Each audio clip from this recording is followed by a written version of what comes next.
I'll just drink. I'll just drink my kombucha. Okay.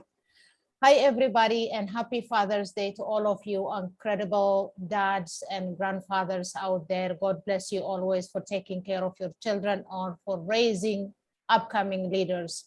Thank you. Welcome to the Grace, Peace, and Balance podcast by Gabi Abdelgadir. This is episode 104, Conversation with Robert J. Moore, From the Streets to Forbes. What a title, eh, guys? Robert J. Moore is a member of the Forbes Coaches Council, bestseller, speaker, and business coach. He has a successful publishing company, Magnetic Entrepreneur Inc., with over 120 books published.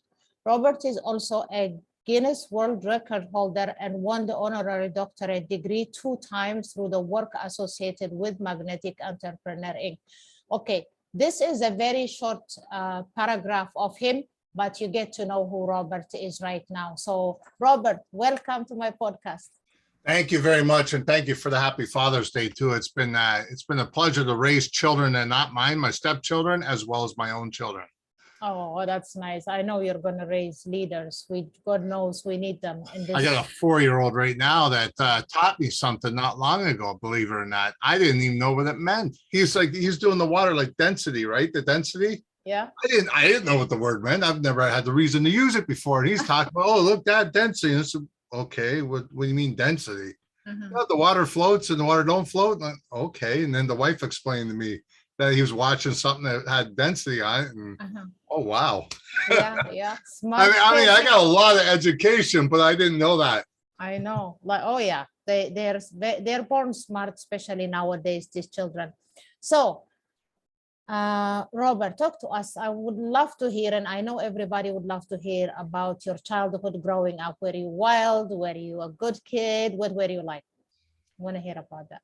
Some would say I was wild. Some would say I was a cat on a hot tin roof, you know. Okay.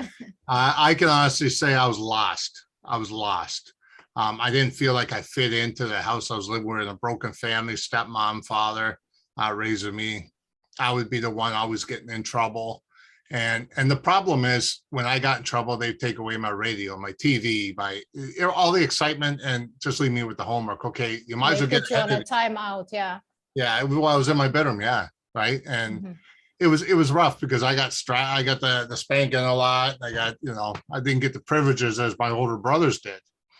And they would always put the blame on me, knowing I'd get it somehow. So I ran away at 15 years old. I had enough. I ran away at 15. Yeah. Where did you go? My goodness, that's believe it or not, I lived on the streets for 7 years. And I don't mean sleep on somebody's couches either. When I say I was 15 and a half precisely, because here's what happened. The reason why I ran away at first, it wasn't just because the home front was getting crazy. I mean, I was always getting the blame, hammers thrown at me. I was always getting hit and stabbed with a fork. I was eating too fast. The reason why is I was at school and I got tired of seeing my brother being bullied. So the guy that was on the football team kept bullying my brother. So that means all the people on the football team wanted to do it because they were following this guy. He was the coach, right? Yeah. So I said, okay, well, I'll show you something. As soon as he came close to my brother at one time, I lifted up the garbage can. We threw him in. I sat on the garbage can, right? And they all come out there because they heard a big rough and everything else, right? So the principal come out and caught me cold-handed and kicked me off property, made me sign papers saying I'm not allowed back on the property for life. Oh my goodness. Okay. And so I'm 15 and a half, but now I'm scared going home with this on my back, sitting there saying, well, I just got booted from school. I'm not allowed back in school now. So my birthday was coming on May 29th. And I had a couple months to go. And I said, I'm not waiting that long. They're going to know I'm not in school. So I went for the summer. No, I went the beginning of summer. Yeah. Yeah. It was about the same time. So actually I probably was 16. So it was just about a month away from being 16. So I ended up going there. When they came to pick me up, because I went to my biological mom's house for the weekend. I never went there before, right? Okay. So they should have figured something out. Maybe I thought I was giving them a chance or whatever. I don't know. Okay. But I wasn't there when they came to pick me up. My brother was. He went back with them, but I said, the heck with you. I'm not going back. And I ended up living on the streets. And in the wintertime, I'd go into an apartment building. If I see an apartment building that had a way in, I'd go into the laundry room, take some clothes out of the dryer, put them on to keep warm, and put snow over top of me, and it would be thermal, right? So that's how I really did it. And plus, I became a drug addict, alcoholic for many years. From the age of 16 years old to 31, I was a drug and alcohol. But I was also, the only way I got saved is when I went to jail. So I did almost 16, 17 years in jail, in and out, in and out, in and out. Why? Because why were you in jail? Because I'd fight a lot. I'd fight. I was hanging around some pretty serious people. Some of the people I was hanging with, they were dangerous. They were dangerous. It was gangs and stuff like that. I felt like I fit in because I could talk to these people and things get done, right? And things really got done fast. Either, if you want booze, you want cigarettes, you want whatever you wanted. Yeah. Money, it was there. And it was never there at my house. And if I found $5 outside on the ground, I was told I stole it at my house. Oh, who'd you steal it from? And then you have to give them a lie. Oh, I stole it from this person, because they wouldn't give up unless you give them a name. Yeah. Right. Wow. So, yeah.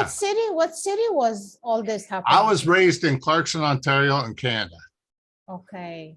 Clarkson, Ontario, Canada. I went to Elmcrest Public School, then Hillside, then I went to West Credit afterwards. And then we went up to Flusherton, Ontario, by Owen Sound, and then that's where I ran away from. Oh wow, that's incredible. Okay, so when was the turnaround that took place from this drug and the prison life to at age how 31? You became? Yeah, okay. Age 31, I got tired of doing what they call it, crying wolf. Yeah. And I decided to go get some help because I felt like I was lost. I couldn't go to anybody else. Nobody wanted me around. I was a very angry person. 31 years old, I went into for last time I went into the detox center, and I said, look, I really need the help now. They said, what is the difference between this and the other 100 times you came in here, stayed for a week and said the same thing? Yeah. I said, for some reason, I feel this is the time I need to be here and I need to get better. They said, give me an example why this is different. I said, well, first of all, before I even came in here, I thought about going to get drunk, because if I'm going to go off the drinking, I might as well go out with a bang. And then I end up getting a woman to give me $20 on the bus to get here. And at the same time, when I was outside, I was sitting there talking to myself out loud, and a little girl seen me and said, Mommy, he needs help. So that clued in. And then when I went back to go say thank you to the little girl, the lady told me there was no little girl. She never had a little girl. So I said, now that tells me I need the help. It's a message. Because it seemed to be some kind of an angel or something telling me to get the help I need. So someone outside of me saying that. So when I went to get the help, they put me on volume because I was going through the DTs at the time. Yeah. And then they made me stay. See, in detox, you're only allowed to stay 3 or 4 days on alcohol, on drugs and alcohol, up to 7 the most if they stretch it. Now, they told me if I wanted to go to a rehabilitation center for drugs and alcohol, that usually takes about 3 months, a waiting period. Yeah. They told me, because it's me and they're willing to help, they've never done this before, they're willing to let me stay the 3 months. Okay. If I can get welfare to help support the pay. Okay. Right, to support the cost, otherwise a couple $100 a month or something just to help out with the food, right? Yeah. So I said, I'm willing to do that. I don't know why I said that, but I said I'm willing to do that. So here's a list of the places you need to call. Tell me what area you want to be in, and make the calls, and you see if you can get in these places and pick a date that you can actually have an interview with them. I called 20 of them. Every one of them were 3-4 months out. And I'm like, okay, let me try one more. So I phoned one more. The one I really wanted was the one I called last. Oh, I don't know why I waited till last. I think I was scared because I wanted to be at that one. Yeah. I phoned up and little behold, they said, listen, normally it's a 3-4 month wait, but we're willing to interview next Tuesday. Okay. I said, wow, next Tuesday. That's pretty cool, man. They said, listen, don't come without your bags. Make sure you get up here with your bags. We'll interview you, because if we like what we see, we're keeping you that day. Okay. I said, wow, I get on Tuesday, right? So I did that, right? So I went up there on the bus and I got there. and they let me in. They would not let me go after 3 months of stay, though. They actually kept me an extra month because I was so angry. Now, the thing is, I wasn't angry at everybody else around me, but I pretended I was. I'd call them names and angry, taking my anger out to everybody else. Truly, I was angry at the person in here. Yeah. I was only angry at myself. You know, like I couldn't figure out what was going on. So I did the 4 months of treatment, and I'm not saying it was better at that time. So now I'm being released to the community, and that's in Aurelia. Okay. I didn't really know Aurelia. We were going to meetings the whole time. The guy that actually sat down and talked to me was an ex-biker. He says, listen, you're going to report to me now, and we're going to help you through this. And I said, who are you? We almost got into a fist fight because of that, right? We literally almost got into a fist fight. He's an ex-biker. He's an ex-biker, and he said, listen, I used to be a tough guy too, just like you. You know what I mean? He was covered in tattoos, great big beard. And I mean, yeah, he was someone you really didn't want to mess with. Oh, yeah. But at the time, I didn't care. I mean, I had a reputation I thought I had to keep. Well, that reputation was just a tough guy act, just an act. So then I decided to go to school once I was in the community because I didn't know where I belong. I've always dreamt of doing something. Yeah. So I went to school, and it's weird because you're going in the adult learning center in Aurelia, and there's people 15, 20 years junior to your age. Yeah. You know what I mean? They're all talking about the big party they went to, and you just want to take a hand and smack them. You know what I mean? Buddy, you know what I mean? I don't want to hear this party stuff. And I'm 3 months clean sober. Yeah. Yeah. It was hard. So I said, I just kept telling myself, listen, if there's a God out there, there's got to be a reason for me being here. And it's my education. It's not because I want to hear these stories. Yeah. It just so happens that I wanted it so bad to be there that these people just started fading away. They just kept fading away. All of a sudden, it was like they weren't there. You know what I mean? They just dropped out, went and had that party, and they forgot to come back, I think.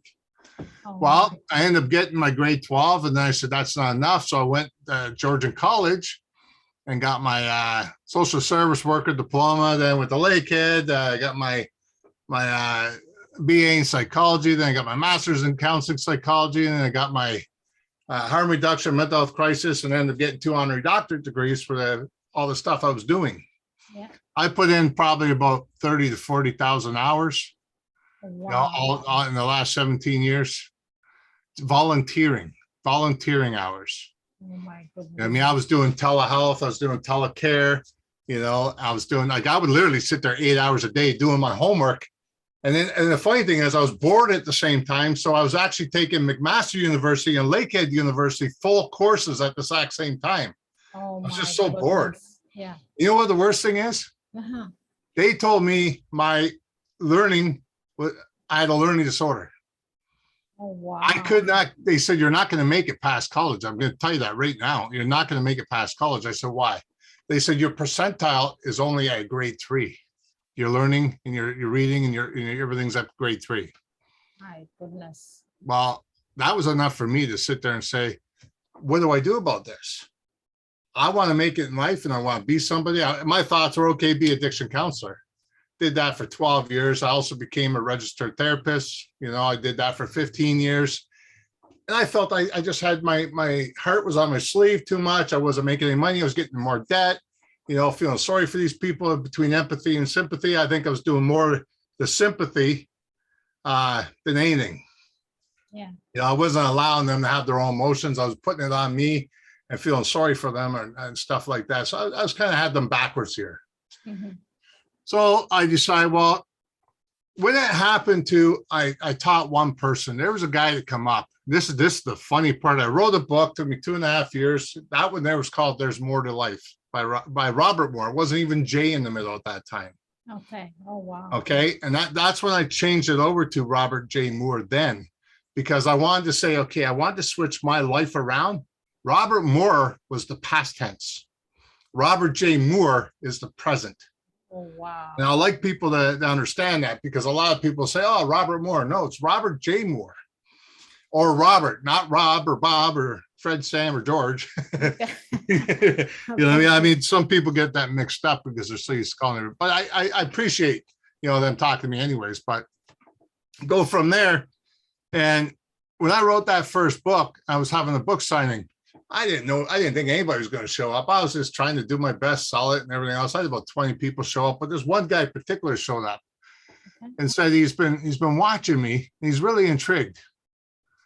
I said, okay, what do you mean by that? I said, please tell me more about this. He said, I would like to learn how to write a book. Can you teach me? I had no clue what I did. I had no clue. I was so in the fog when I did it. I didn't want to do it from a book publishing company because it was too expensive. I couldn't afford it. So I did it on my own.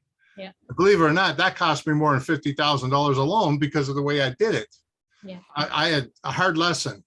So anyways, I sat down and I said, listen, I'll teach you how to do that. I'll, you know, help you formatting, editing and everything, teach you where to go and everything. We did that. And he became international bestseller right off the hop.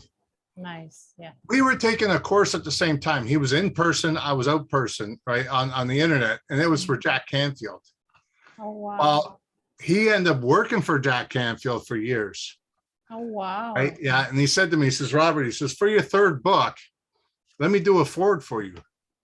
I said, really? What is a forward? I had no clue.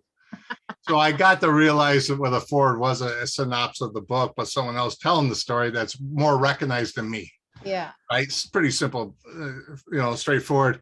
His name was Forrest Willett. Well-known guy, works for Jack Canfield. He's also now he's a real estate agent. And I'll be honest with you, this guy's really well-known. He got my book to international bestseller in like less than 3 days. Nice. Now, here's the thing. Mm-hmm. That's one of the stories. I got 120 books. I know. I was reading this and I'm like 120 books. How long did it take you? How did the publishing company start then? Okay, so you didn't know at the beginning, but you helped this guy and then he became an international bestseller. I was in 2006 when we did that, and that was like nothing. I just learned that I was a better teacher than I was teaching myself. Yeah. Right. So, I mean, when I looked at that, I thought, okay, well, and that's why I'm saying when I went through the counseling and the coaching and all that stuff I was doing at the time, what happened was I saw a vision of me helping other people. That's why when I was doing the counseling and the therapist, yeah, I said, well, I'm not really helping these people. I'm helping them, but I'm losing control of me. Because even doing the podcast, you'll know why I don't do podcasts, because I turn it into a counseling session. Yeah. I'm just so used to that and you know, conditioned to do that. I just go directly into it. So I don't do the podcast myself. I always get someone to hire it and do them for me or something. Yeah. It's a lot easier. Yeah. But when my first business was RJ Moore. I was counseling, and then I let that go. I started moving out of the counseling, started doing the coaching and the business coaching.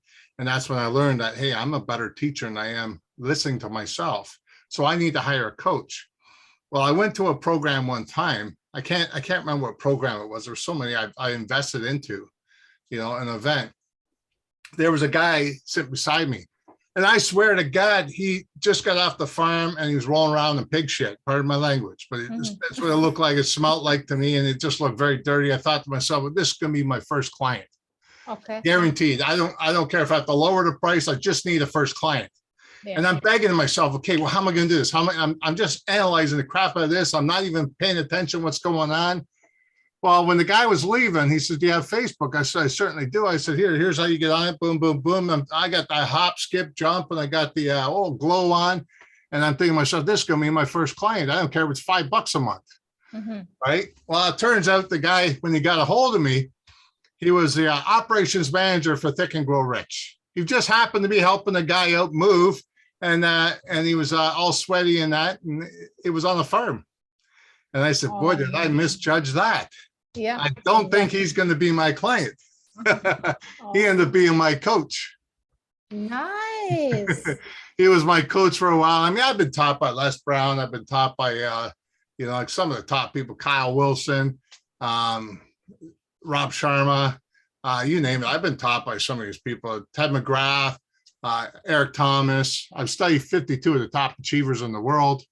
to be where I'm at today, and took nuggets of theirs and built my program to where it is, right? Yeah. And then the publishing company started Magnetic. What? 2017, I was at a campfire.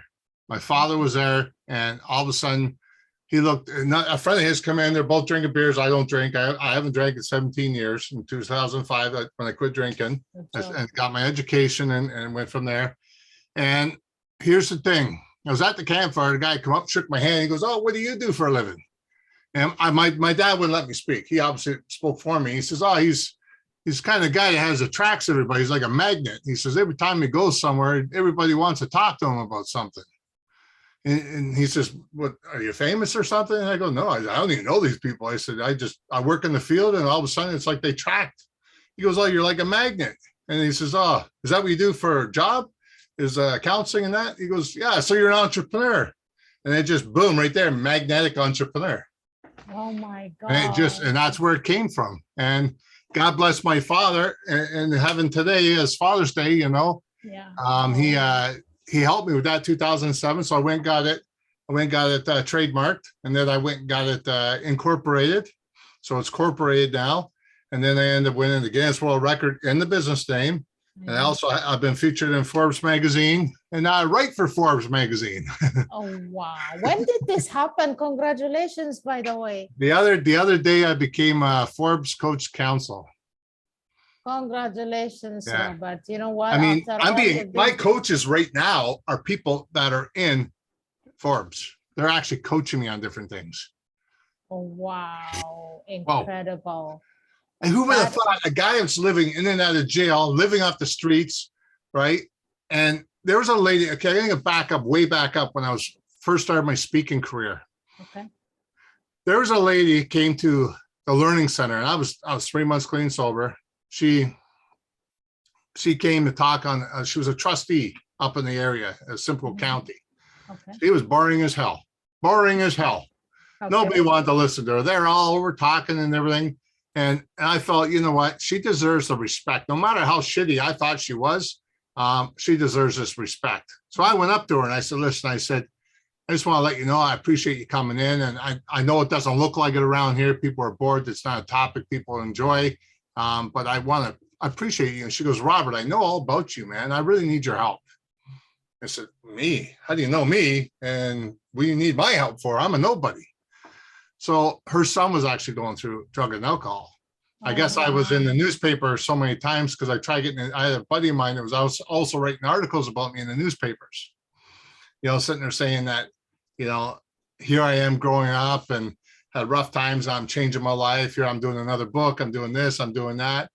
I guess he was just looking for articles to get himself up there, right? So, and then I did help her. And then she got me, she goes, "I want to help you. Let's go speak at some schools." So she took me to different schools. She was on Board of Education, right? She ends up becoming the chairperson. She ended up becoming the chairperson on Board of Education up there, and took me to all these schools. Like, she didn't have to ask anybody. She just, "Do you guys have room for them?" And then she looked at me and say, "Well, how much are you charging these people?" And I said, "What do you mean charging?" I said, "I just want to share my message." She goes, No. You're worth time." And she goes, "And by the way, the clothes you're wearing is no good to be out there speaking." I said, "What do you mean?" So she went and actually took me to a place and bought me clothes that were really expensive, like a nice shirt and stuff like that, and a pair of pants and that. And she goes, "Now you can go and speak. Now you're going to look the part." I said, "Okay, well, that was kind of weird, you know." You know, and then I went in and then she told me to start charging. So I said, how about $50? She goes, "Oh, okay, $500 is fine." And thinking, I said $50, not 500. I didn't think I was worth that much. But, you know, it's a funny thing is we don't think we're worth something. Absolutely. Whatever you are making on your wages right today, like say you're working a regular job. Yeah. Right. I am. By the whatever I'm going to tell you right now, whatever you're making there, times that by 10, that's what you're worth per hour. Seriously. Yeah. Seriously. Yeah. You know what I mean? Stop. These people need to stop drowning themselves and not making money. Listen, I could charge $20,000 for an article right now with Forbes and get it all day long. You know what I mean? I could charge $5,000 just for a mention in Forbes, because Forbes has got such a name that it backs it up all the way. Yeah. Like, think about it. I got right on the front cover for crying out loud. Yeah. And listen what it says here. Rather you speak online or offline, people are still able to feel passion. So keep your energy level high no matter what. Oh, wow. Incredible. You know what I mean? Yeah. Now, listen, I got a plaque coming, and it's amazing because it's a little smaller than that. It's got the Forbes, it's about the Forbes Council. They actually have a plaque being made of my thing there, and it's like, whoa. I know. You know, It's absolutely. What an I'm in achievement. shock. I'm in shock. But I'll tell you something. You know what? Here's the thing. I accomplished so many goals. Like I mean, I got another goal here. I got look at all the trophies I got here, like yourself. You know, this one here is a Gentleman of the Heart Award out of the UK. I got the Author of the Year Award. I've got, you know, like all these different awards. They don't affect me because I'm a goal seeker. Once I achieve that goal, I go to the next one. What kind of goal can I go higher than this? I will think of something. I will think of something. Yeah. I don't know what kind of goal I can get higher than writing in Forbes. I don't know. Yeah. My God, what a story, what a journey that you had. I have known you like for a few years now, just on Facebook, but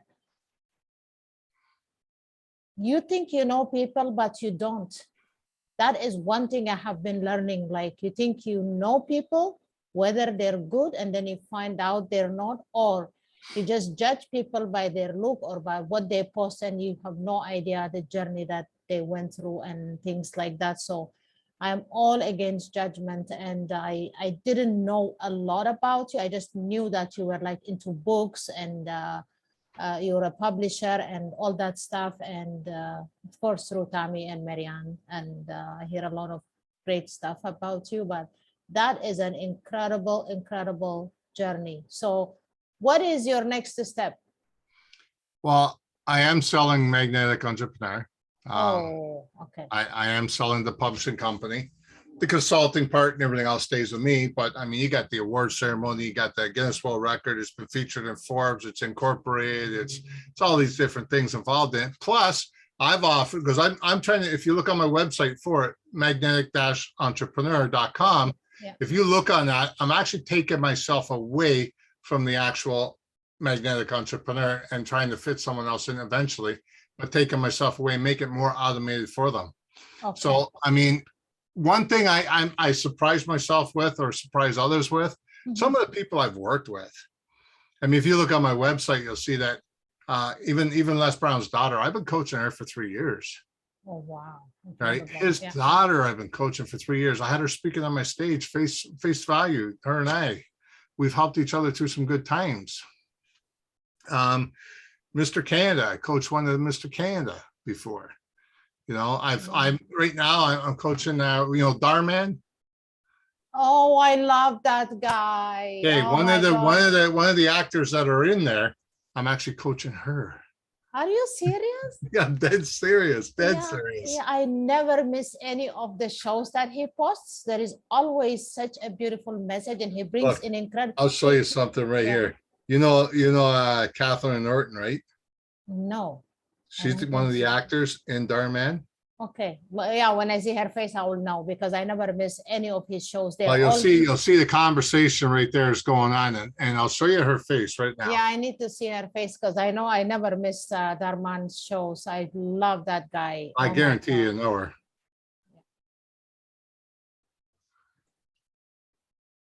Oh my goodness. Are you serious? I am. I just walked through her program the other day. What a beautiful program. She's a very church lady. I love that. I didn't become a church person until I became clean and sober. I was always blaming God for the things. And then when I was in, I didn't even like going to Alcoholics Anonymous, because they were always in a church, in the basement of church. And it was like, I felt offensive, but I started slowly going in there, and they said, use God as a different acronym. Good Early Direction, I used them for at first. And then when I went and did the sinner's prayer at one of the churches I actually enjoyed going to, because I wanted to help out with youth at the co-op for going to school. That's one of the reasons why I went there at first. And then it just kind of started blending in. And the wife I'm with right now, it's all Christian family I'm in. Okay. Right now, the mother-in-law is my editor. She also works for Nexus Lexus at Toronto, does all the stuff for the lawyers and the court systems and all that, the online publishing.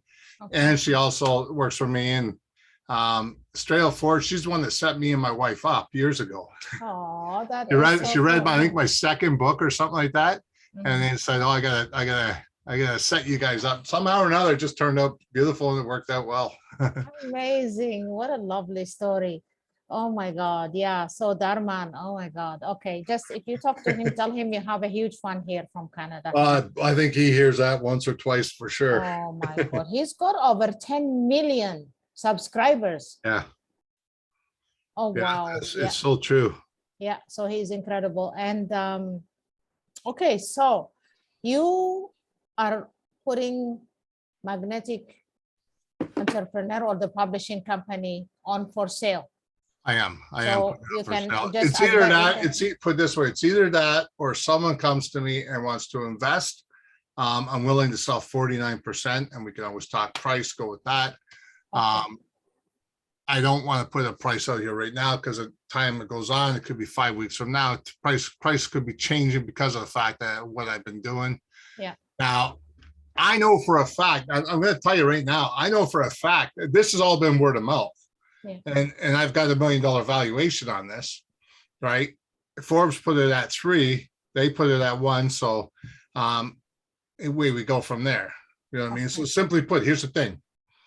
I know if someone invests in the business and buys 49% roughly, or even 20% or 30%, whatever they want to buy, I know for a fact I can make this a $10 million business. I know for a fact. Listen, the person that actually built Hay House, their publishing company, is a personal friend of mine. You know what I mean? Cool. I don't speak names. I just say the person that built the program. Because He can't even get his own book in there right now because the program's so good. Yeah, because I am a huge follower of Hay House. I used to follow it for years, Hay House Radio and all that, and I get their emails on a daily basis. I love Hay House as well. So, well, listen, I'm going to tell you something. I'm writing a book right now with Les Brown as doing the forward, and Les Brown's daughter. Her and I are splitting the book. Okay. Because I'm on put it this way, because I'm on Forbes Coaches Council, I'm actually allowed to share my journey with them, and they'll actually put it on all the platforms when it's published. Oh, wow. I'm also registered. I'm going to tell you something right now. I don't know how I do all this stuff. I just love doing it. I just keep doing it. The more I get powered, I empower other people anyways. I'm also registered with Ingram, right? And I'm not talking Ingram Sparks. I'm talking the Lightning program. You have to make over $250,000 a year in order to be in. And then you got the $1 million level, right? Here's the thing. When I got registered with them, they classified me as one of the top 30 publishers in North America right now. Oh my goodness. Yeah. That is absolutely fantastic. Yeah. I'm just trying to go with the flow, and that's all been word of mouth. So if you don't think that I can get 10 more people below me to work the stuff that I've been doing and build this to a $10, $20 million business, it's going to be easy. Yeah. But I don't have the time because, I mean, I've worked with some of the top people in the world. Yeah. I've been on stages with almost every top person out there. Yeah. I mean, there's not many people I haven't been on stage with or I haven't done things with. You know, even Chris Anderson from TEDx, he says, Robert, I want you to be on TEDx anytime soon. Oh. I said, I could do that, you know, but give me time. I'll do it on my time. Yeah. You know what I mean? So he made me sign in, make an account, and, you know, I'm going to apply now. I can apply to host one. Mm-hmm. I mean, with the credentials and everything I got would be really beneficial for them, obviously. Yeah, absolutely. But I want to do it to benefit me, to benefit others. Yeah, absolutely. Fantastic. What a story. What an accomplishment. Thank you so much. And I want to ask you a couple of questions that I ask all my guests. If you had to visit 3 countries before you die, what countries would they be? If I had to visit 3 countries before I die, yeah. I'll be honest with you. I mean, I'm all over the place anyways. I mean, I fly all over the place. It's hard to say. You know, I wouldn't mind going back to the UK. I enjoy. No, but if you have been there, no, it doesn't count. And I can't really say it because I don't know. You don't know it? No, I honestly, I mean, it intrigues me, the culture, but it doesn't intrigue me the way they treat the people in the culture.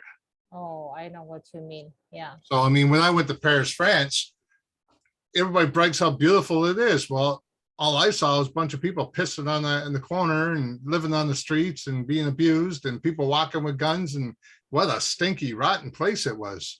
I had a bad It experience. never, okay, so it never used to be like that. Okay, so Yeah. I used to go to Paris so many times, almost like every year for several years. You got It urinals, used to be, urinals right outside yeah, there. even in London, UK, I saw people peeing in the subway, in Yeah. the train line. Well, I that's why, was shocked because that they it want was to not charge like you that 30, before. they want to charge you 30 to 50 pence just to go for the bathroom. Yeah, oh yeah, that's everywhere. Yeah, you have to pay or tip at least for you to go to but that in Germany also in the malls they're like that. There are ladies waiting and then you go in and then you tip them and things like that. But it never used to be like that. Like back in the 80s, it used to be clean. All of these cities you mentioned were clean. People were very respectful. And then I went back, the last time was my son and I went, it was 1990. Paris was a shocker for me. London, UK was a shocker for me. But and then my son goes to me, oh, is this the London everybody talks about? It's dirty, it's cheap, it's this. And I told him that was not the case in my days. So anyway, so I tried to take him to the museums and things like that so he could see something nice. But things have changed a lot. And yeah, but it never used to be like that before, So Yeah, I mean, I'd like to go to personally, I'd like to go to the Bahamas, Bargill, Barkill, or whatever they call it, Barku, whatever they call that. I can't remember. I don't know how to pronounce it. Have you been anywhere in like, for example, Egypt, Israel? Well, I haven't been to Egypt. No, I've been to just Europe. Europe, I've been around there. Long flight. I'm telling you, I'm a big guy. You got these small chairs, 8-hour flight. It just, oh man, it hurts.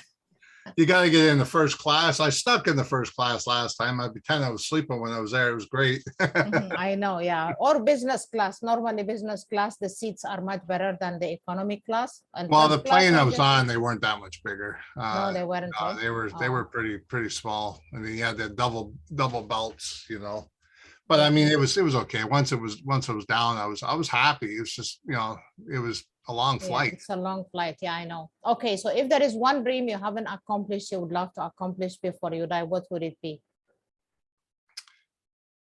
To empower 1 billion people. Oh wow. To empower 1 billion people. I'm only estimated at 160 to 200,000 right now. So 1 billion. That is a huge goal. That is a huge dream, and I know you will. I can accomplish it. It's not a problem. I can accomplish it, but I get scared when I get to it or get close to it because then before I die, right? Yeah, I know. Yeah. So, okay. So this was an incredible. Okay, for all of you listeners, I will be posting his bio and all his social media links, both on Podbean and on my YouTube channel. You can get in touch with him by going to any of the links, and you can read your bio there, get in touch with him if you want to get into his books. If anyone is interested in purchasing all or portion of his publishing company, get in touch with him right now. It's a very successful, business. I know of. For sure. I have no problem if the person wants to buy it. Check this out. I've even offered to work for them for a year to teach them all about the rest of the business, to teach whoever wants to step in that role. Yeah. Plus introduce them to the people I know. I mean, John Chin, he's done the book for me. If people don't know who John Chin is, the executive producer for Think and Grow Rich movie. Sharon Letcher, Bob Proctor, Kyle Wilson, all these people. I mean, I'm very well rounded with the different people I know. Yeah. I'm doing a book right now. I just published a book. We're just doing a launch next week, maybe even this week, I think it is. It's with the ex-mob boss of the UK. Oh, wow. That's incredible. Okay, Bob Proctor, may you rest in peace. I don't think anybody's going to be able to replace who you are, but that is that. Okay, so what's your final word and your final advice to all the listeners, to all the youngsters, to all the beautiful? I got something people struggling. Yeah. Stop trying to build someone else's dream, man. Start building your own. You may work 8 hours a day building someone else's dream, but what do? You're making the money for someone else. Here's what you do. You get a hold of a person like me. I'm not saying me personally, but get a hold of someone that inspires you and get the coaching from them. You can't afford the coaching, ask for payments. You find a way to make that happen. You work that extra job to make that $5,000, $10,000 just to get that 1 month of coaching, whatever it may be, right? Some people are more expensive than others. If you got accolades like I do, you do come with a bit of a price. It's just the way it works because of the fact if I keep it low, I'm attracting the people that don't want to be there and just want to be, oh, I worked with Robert J. Moore, right? And it doesn't work that way.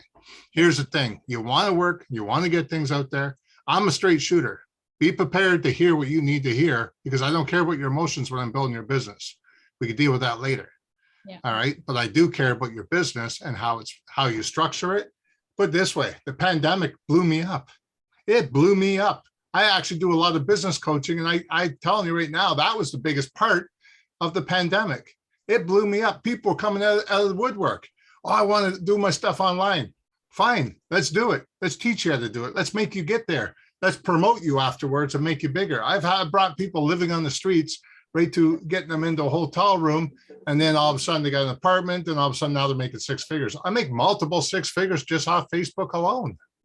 Wow, incredible. Yeah. Okay, what some advice for all these teenagers who are lost into drugs or industries or in gun violence and gangs and things like that? What advice would you give them? Drugs and alcohol are just covering up the emotion you don't want to face. I know we're happier in our own little shit pool, seriously, but you know what? Dealing with those emotions are best. Don't deal with them alone. Deal with someone that's a professional because I'll tell you something right now.